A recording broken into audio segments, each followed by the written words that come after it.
the language is returning, and the power of the language is what we don't talk about enough. And I think where we need to go and discuss items is if you take the document, for instance, the 1790 treaty that's written in English, and if you took that and you converted it into our language, would it mean the same? From what I understand from our language people, that the language is far clearer than anything that occurs in English.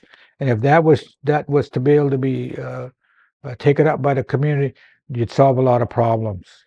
And you can see this disconnect anywhere in Canada, because history is not taught very well.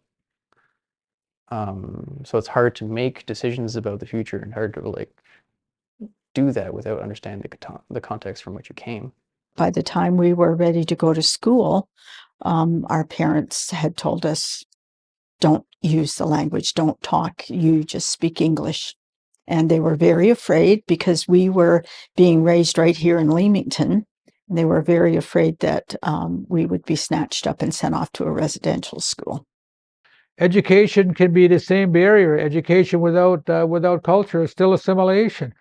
And so bringing people back into our world and having them participate in that cultural realm is a necessary part of our growth and development. So how do we sort it out? It's tricky.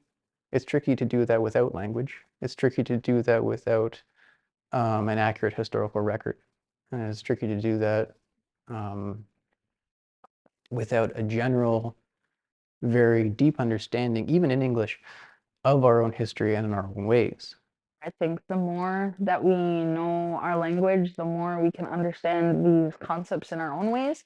Because a lot of times through colonization and through having to understand things through a colonial perspective and through the government's perspective, it really takes away from the full exertion of those rights, because we don't have the same ways of understanding them the same way that we do through English, right? Culture is the foundation of our belief system.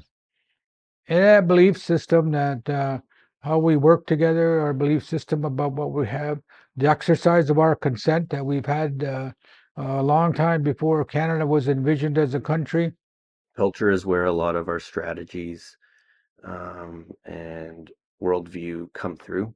And in order to better understand our worldview, for instance, you need to have a good understanding of language, because a lot of it gets lost in translation. When you really know who we are, and and by knowing who we are, that's part of understanding our language. You understand how just vastly different it is, and how much we hold these things close to our heart.